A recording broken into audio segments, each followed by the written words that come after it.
fam.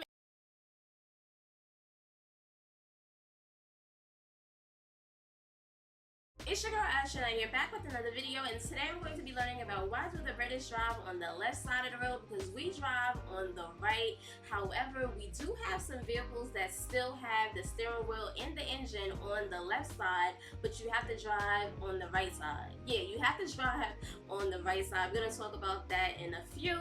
And if you're new here and would like to check out my other videos, I'll have the link up at the top if you guys would like to join my Patreon or connect with me on Instagram. Links will be down in the description below. Don't forget to like, comment, subscribe, all of that good stuff. Enough of me talking, let's get straight into this reaction.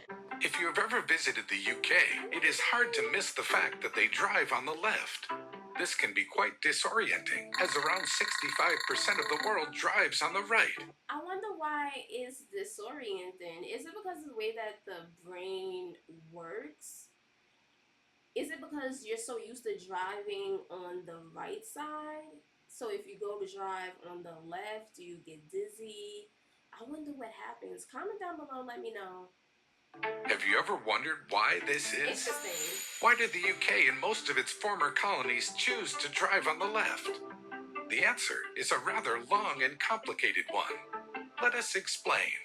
For starters, it should be noted that the practice of driving on the left even predates cars. It all started in the Middle Ages, and perhaps even further back to in ancient Greece and Rome. During those times, everything goes back to the ancient and Roman times. Everything in life, no matter what. there was always the risk of being attacked while traveling. Since most people are right-handed, they tended to travel on the left to keep their sword-fighting hand free in case of attack. Swordsmen preferred to keep to the left, so their right arm would be nearer to an opponent. That makes This sense. also reduced the chance of the scabbard hitting other people. It was also safer to mount and dismount towards the side of the road, rather than in the middle of traffic. There is some evidence that this practice of riding on the left may have even gone as far as ancient Greece and Rome. And that wasn't the only case of people traveling to the left. For instance, in 1300 AD, Pope Boniface VIII declared that all pilgrims traveling to Rome should keep to the left. So how did people ever switch to the right? Yeah. Well, it turns out Napoleon preferred to ride on the right, and so did Hitler. In fact, Hitler forced Czechoslovakia and Austria to switch to right-hand driving. However, since Britain resisted both Napoleon and Hitler, the country never switched to the right. What? I never knew this. Oh my gosh. It totally makes sense. Totally makes sense. We don't know the history between Great Britain, Napoleon, and Hitler. We know the history. We know the backstory. Was I supposed to know this? Oh my goodness. What?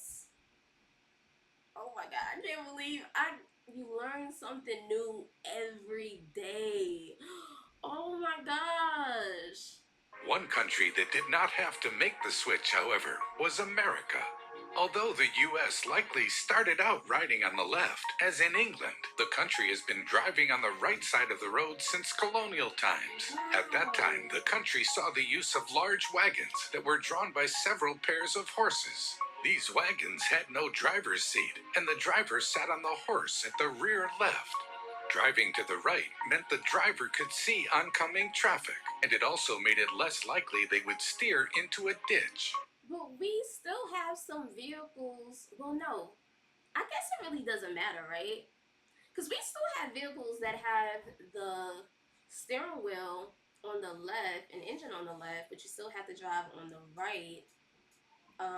U.S. postal trucks, sanitation trucks, those trucks that clean the streets, they drive, well, no, they don't drive on the left, they drive on the right, but everything is on the left-hand side. Yeah, everything is on the left-hand side. I don't know why, but yeah. Although this has been the practice since colonial times, it wasn't until 1792 and 1804, respectively, that Pennsylvania and New York made it official by regulating it. Many Wow. states then followed their example, but the practice was cemented when Henry Ford put the Model T's steering wheel on the left-hand side of the car. The mass production of affordable cars then saw many countries change their rules of the road. Meanwhile, in the UK, the massive wagons of the US weren't popular. Instead, vehicles in Britain were smaller and had seats for the driver to sit on behind the horses. As most people are right-handed, the driver would sit to the right of the seat in order to keep his whip hand free. This ensured that people kept driving to the left. In addition, 18th century London saw the introduction of a traffic law to make all vehicles on London Bridge keep to the left. This was in an effort to reduce collisions. The rule was then incorporated into the Highway Act of 1835 and was later adopted throughout the UK, making left-hand driving mandatory in Britain. The 20th century saw an attempt to harmonize road laws in Europe, leading to a shift in right-hand driving, but that didn't affect the UK. Today, there are around 78 countries and territories that drive on the left. Wow. Oh my goodness. So you guys are never going to adopt the idea of driving on the right side because of the simple fact of Napoleon and Hitler. It all makes sense. Oh my goodness.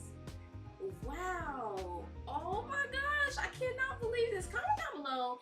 Let me know what you guys think. Drop your thoughts and opinions, and I'll see you guys in the next video. Bye, fam.